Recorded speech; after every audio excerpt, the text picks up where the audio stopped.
Well, welcome back once again to Doc's Projects. Today is going to be a project of a car. Today I have a 2013 Kia Soul.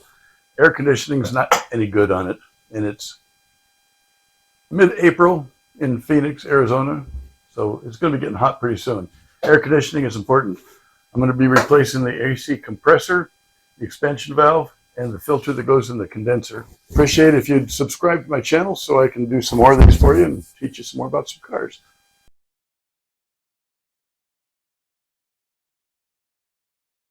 I can do this.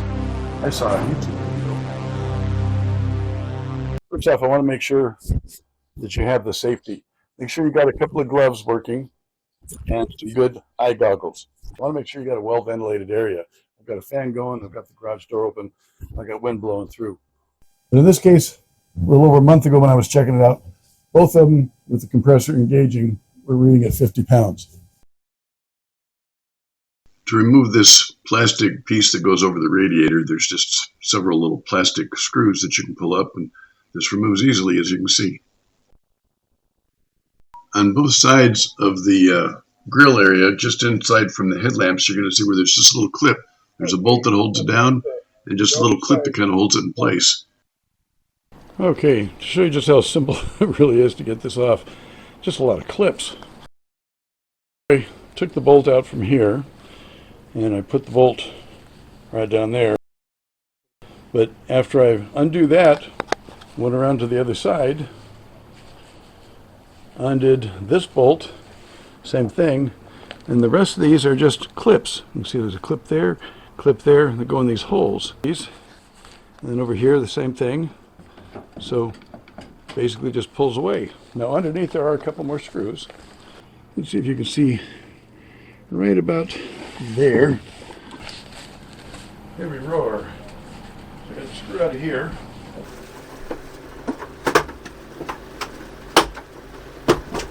Arr!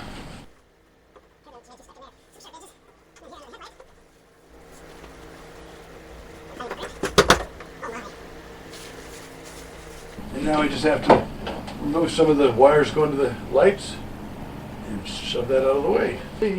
I just used a little screwdriver. Down in here, hopefully that light's not too bright for you to see what's going on. Just kind of pop that one open. Pop that one open. There we go. Okay, so you can see how that happens. So see how easy that was? Comes right off. I just got a few little pieces right here to remove. To be able to gain access to these bolts right here, which will lift off. That's a little rubber mount that holds all of this in place. And then I'll be able to pull the radiator and condenser on out of here. And over on this side, you can probably see that tube in right there. Down there at the bottom, you can see where there's some things in the way. I believe there's the tube connector at the bottom, but you see right below it, there's that hard metal piece there. So it's going to be a lot easier to work with that, get that tube in and out of there, if it's not sitting on top of that. That's why I decided to take this whole thing out.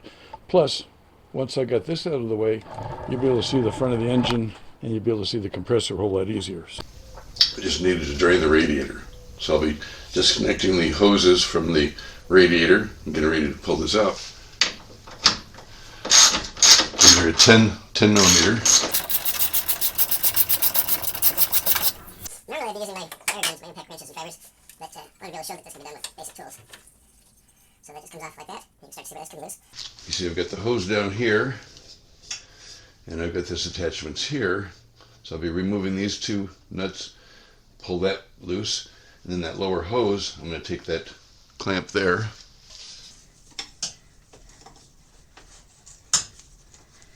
So that'll be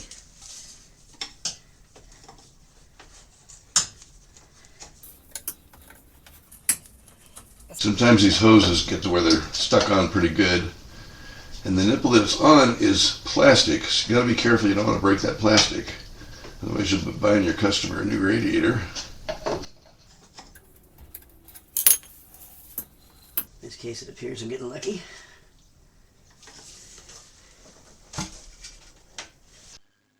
As you pull the lines for the Freon out of the side of the condenser, once you pull them free, they're open to atmosphere. The atmosphere has humidity in it. We want to try to keep the humidity out of the system. So try to find a rubber plug or a cap, or if nothing else, some kind of tape that you can put over the ends just to reduce the amount of moisture from the air that can get into the system.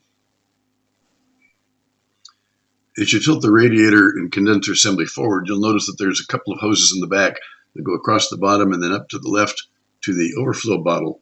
So you want to make sure to remove the clamps.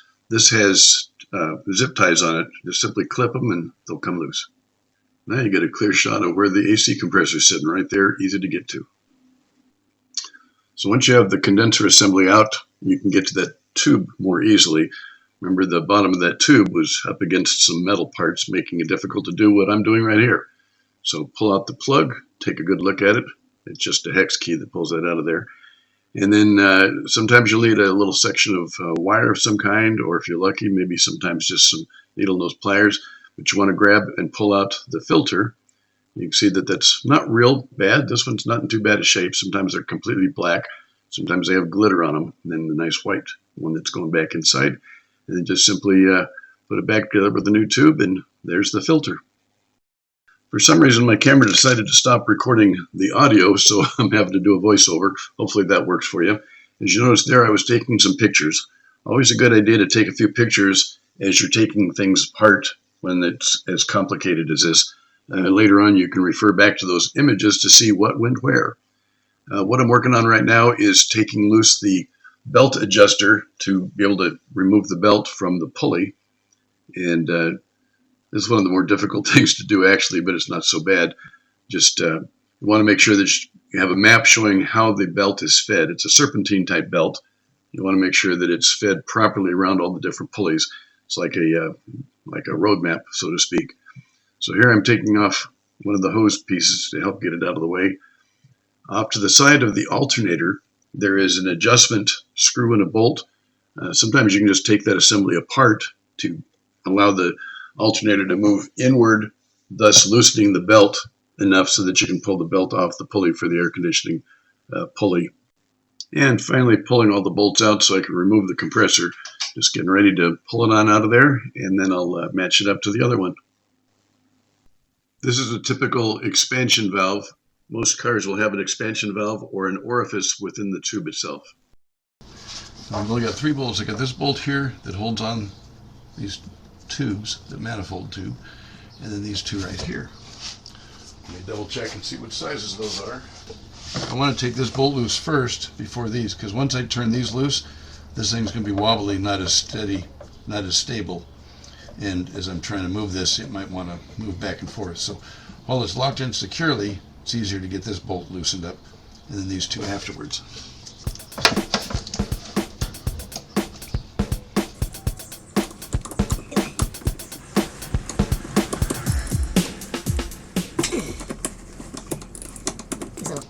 Magnets really come in handy for just such things. 10.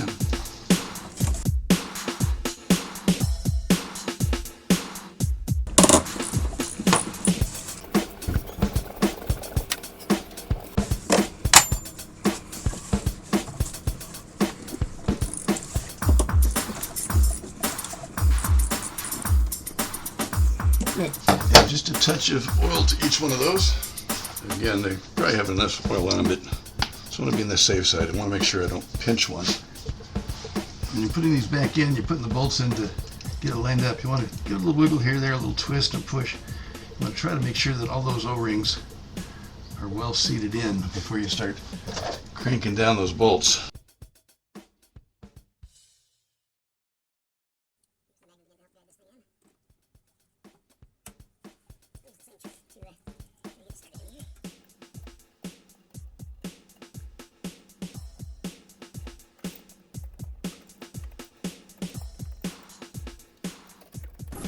And now I'm actually ready to start putting it all back together in the front.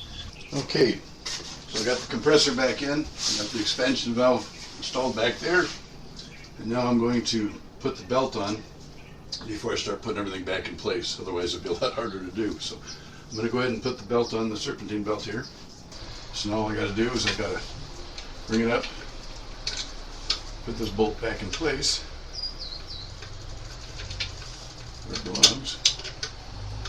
And it goes into that hole right there, so I have to lift the alternator up to a point where it can get into that hole. Now, how tight should this be? Kind of like a guitar string. You don't want it to be loose to where it's spinning because it'll cause friction and wear and tear. And the rubber will start transferring off the belt onto the pulleys and causing a lump, which is a high spot that causes vibrations. So you don't want it to slip, but you want it to be so tight that it's plucking. That sounds like about a G flat out there. Okay, so I think we're good. As you tip it, which is all right. So I'm going to carefully put this in here.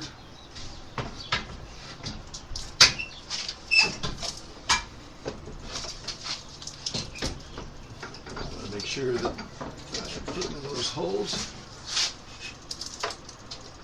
Now I'm going to reconnect a few things here.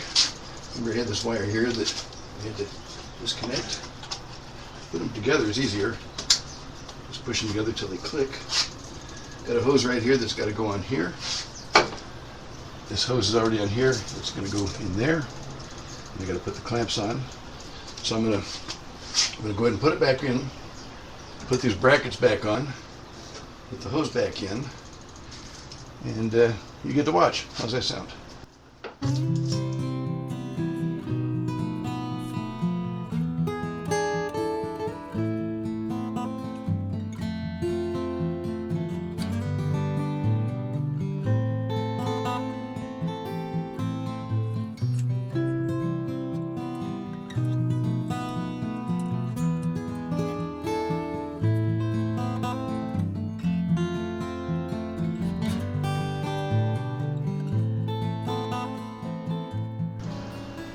I guess I can go ahead and put this little horn back on. I want this little kid to have a masculine sounding horn.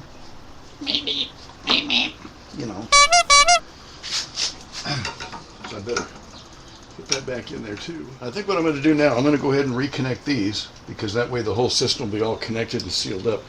And then I can hook up my vacuum pump. I have to evacuate it for about a half hour. While it's doing its thing, I can start hooking up the hoses and such like that. So.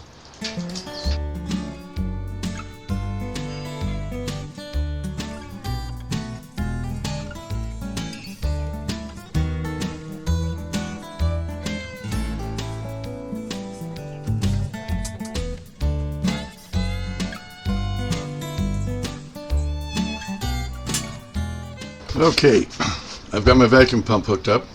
Now if you're doing a job like this where you're going to replace any components in the AC system, any components at all where the system's open, you have to let all the freon out and you need to recharge it.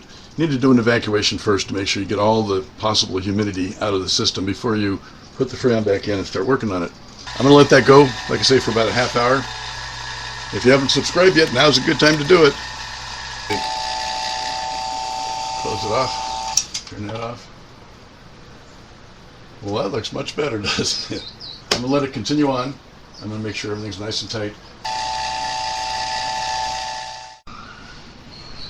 Okay, gang, here's the important part. I don't know if you can see it that far away, but it's still held, looks like it's just a hair above 20, and it's been that way for like 20 minutes now.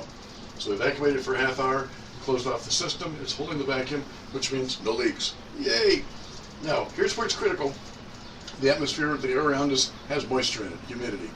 Sometimes high, sometimes low, you just don't know. Now, some mechanics are going to say, psh, they're in a hurry, they don't want to mess with it, and they figure it's not going to be a big issue. But I don't want to hook it up to here and then pump this much air into the system after I just got done evacuating it. So here's what I do. Notice I got the gloves on, got these on here. I want to make sure in case something happens here where it starts to spit stuff out. And it can happen easily. So make sure it's good and tight. I'll set that there. Here's what I'm going to do. I'm going to open this little valve in the middle up, let it hiss a little bit until I think that all the air has been pushed out and it's freon, and then I close that off. So this can is open now. If you turn it upside down, it'll be pure liquid going in. That can be really hard on the compressor, so you don't want to do that. You want to take your time with this. Have it upright so that it's a vapor or a gas that's coming through the system. Let's see if you can watch these gauges as I open them up.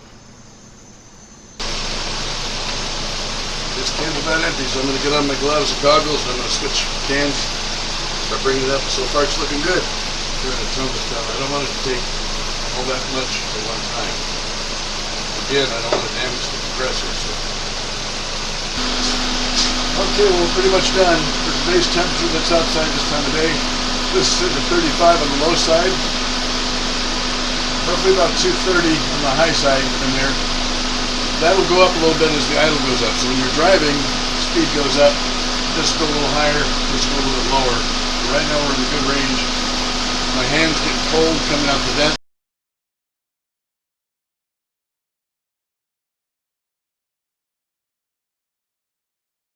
Well, thanks for watching. I know I had some audio-visual troubles with my camera, a new camera, and I'm getting used to it. So hopefully it made sense to you.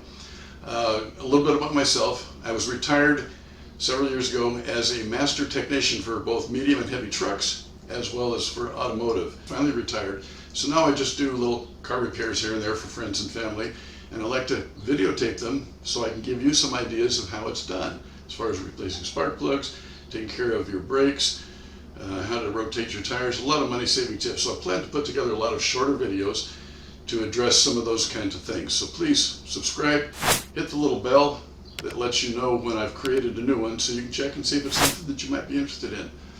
So anyway, here's a quick warning about the Freon, followed by some tips on how the air conditioning system works. It makes me mad when I hear about somebody that got ripped off someplace. So I'll be giving you some tips on how to do that. Just let me know that you're interested in some of these and I'll keep them going. And again, thanks for watching Doc's Projects and hope you're having a great day and a wonderful 4th of July coming up. Happy birthday, America.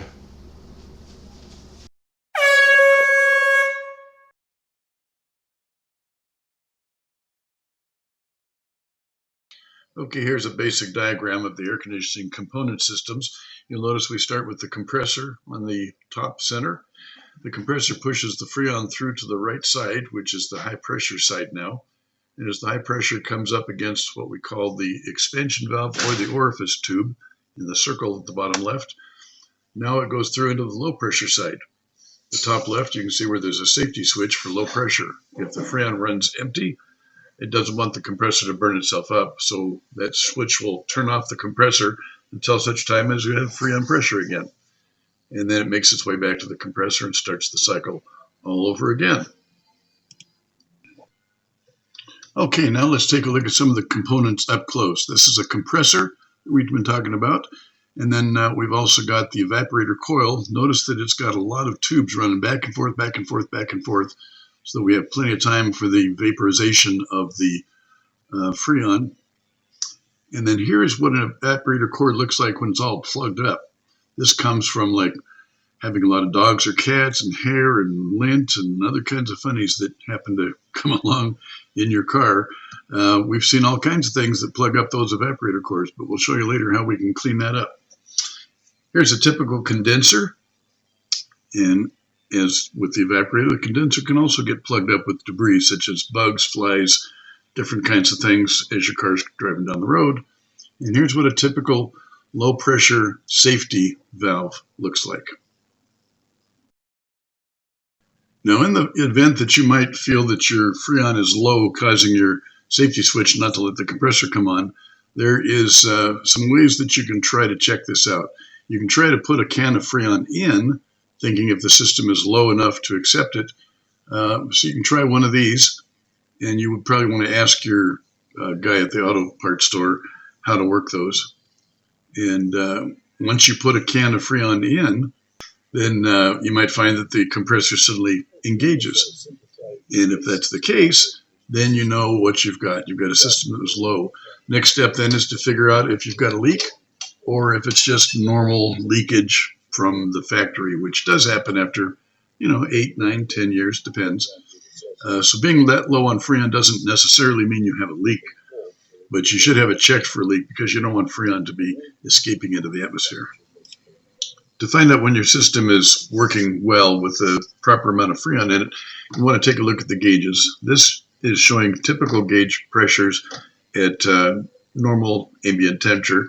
And then you want to check a chart, see what the ambient temperature is outside, and then look over to the right column and see what you're looking for your low pressure side on your gauge, and then adjust accordingly.